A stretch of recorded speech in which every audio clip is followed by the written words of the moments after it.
A lot has been happening in the world of WWE lately, but the story that's still keeping fans on the edge of their seats is the Jade Cargill situation. It's been months since Jade was attacked, and yet the storyline continues to leave us with more questions than answers. Just when we thought the mystery was starting to clear up, a big reveal was made recently that has only complicated things further. Let's dive into everything we know and take a closer look at what might be going on behind the scenes. The biggest question is this: who is really responsible for the attack on Jade Cargill, and why does it feel like everything about this storyline is so off? When Jade Cargill was attacked, we were led to believe that her best friends, Bianca Belair and Naomi, would be at the center of the investigation. After all, they were the ones who called Jade their best friend, so naturally, we expected them to step up and find out who did this to her.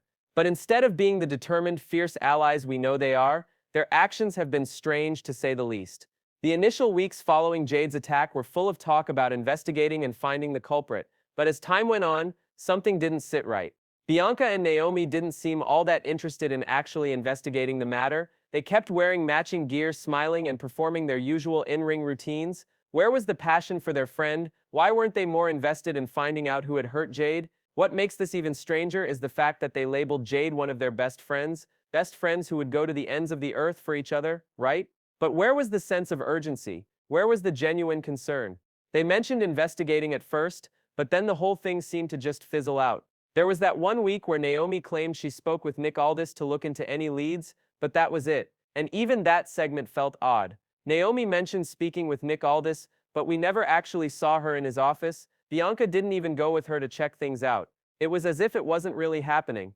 And that left us all wondering, was this whole investigation a cover-up? It was like Bianca and Naomi were ready to move on and forget about Jade's attack, and that was weird. For someone who's supposed to be a best friend, moving on that quickly just didn't add up. And when anyone's name was mentioned as a possible suspect, Bianca and Naomi were quick to point fingers. There was no real effort to gather evidence or verify anything. It was as if they just wanted to get this whole thing out of the way. The behavior of these two women, who were supposed to be so close to Jade, felt off from the beginning. Could they be hiding something? Are they somehow involved in this whole mess? Then we have Jade Cargill herself, the one person whose attack started all of this, and yet she's been eerily silent throughout the whole situation. Let's break this down. It's been months since Jade went down, but in all this time we haven't heard a peep from her. Sure, Jade returned to social media briefly, posting some cryptic pictures and tweets, but where's the update on her condition? Why hasn't she commented on the situation? Where's her side of the story? It's not like this is a regular occurrence for wrestlers. Just look at Sami Zayn. After being brutally attacked by Kevin Owens, Sami was back in no time with an update on his condition. Within a week, he had released a home-recorded video showing his recovery and giving fans a glimpse of what was going on behind the scenes. But Jade, silence. Think about it. Why hasn't Jade taken to social media to speak up about her condition? Why hasn't she reached out to her friends? Bianca and Naomi have barely acknowledged her, and Jade hasn't called them either. This whole situation is just strange. It's not just a matter of normal behavior either. In the world of WWE, where updates are a big part of keeping fans engaged, Jade's complete radio silence raises a red flag. No videos, no updates, no I'm okay posts, nothing. And what's even more bizarre is that Jade didn't release any kind of personal message. We know she's got a massive following, and fans are obviously curious about her well-being, but there's nothing. This silence is almost as if Jade doesn't want anyone to know what's really going on. Could this be part of the mystery? Is Jade keeping a low profile for a reason? Fast forward to the most recent development, the big reveal that was supposed to give us the answers we've been waiting for. On the February 14th edition of SmackDown, Nick Aldis called Bianca and Naomi into his office to show them an anonymous cell phone video. This video supposedly is going to solve everything. Except it doesn't. What was in the video? The footage doesn't show who attacked Jade. Instead, it shows Jade being loaded into an ambulance, and from the angle of the shot, we can't even see who's filming it. The video doesn't give us any new clues about the attack. It's just footage of a few people walking into the arena, Liv Morgan and Raquel Rodriguez. At first glance, it might seem like this could be the smoking gun, but no, it's just more confusion. Bianca and Naomi immediately latch onto Liv and Raquel as the suspects, and they celebrate when they think they've found their guilty party. They point fingers at Liv and Raquel, completely ignoring the fact that there's no real proof. It's a stretch, and honestly, it doesn't hold up. Nick Aldis is the one who stops them from jumping to conclusions. He reminds them that the video isn't proof of anything, but what happens next? Instead of slowing down and looking for more answers, Bianca and Naomi double down and head over to Raw to handle things on their own. As Bianca walks out of the room, she confidently declares that everyone owes Naomi and me an apology. But here's the issue: this isn't the big reveal. This video, with its lack of evidence didn't give us any more clarity on who the attacker was. It's like the whole thing was a big fake-out designed to mislead everyone and leave us questioning everything. What if this whole thing is a setup? What if Bianca and Naomi are playing us and everyone else by orchestrating the whole thing? Think about it. The video was shot from an anonymous source. Could that source have been connected to Bianca and Naomi? What if this whole thing was designed to frame Liv and Raquel just so that the investigation would point away from them? This wouldn't be the first time a wrestling storyline used misdirection to mislead the fans. The problem here is that there is no real evidence to suggest Liv and Raquel did anything wrong. They're just two people caught in the crossfire of an elaborate smoke and mirrors act. Bianca and Naomi have been too quick to accuse them without checking the facts. We don't even have any actual footage of the attack yet.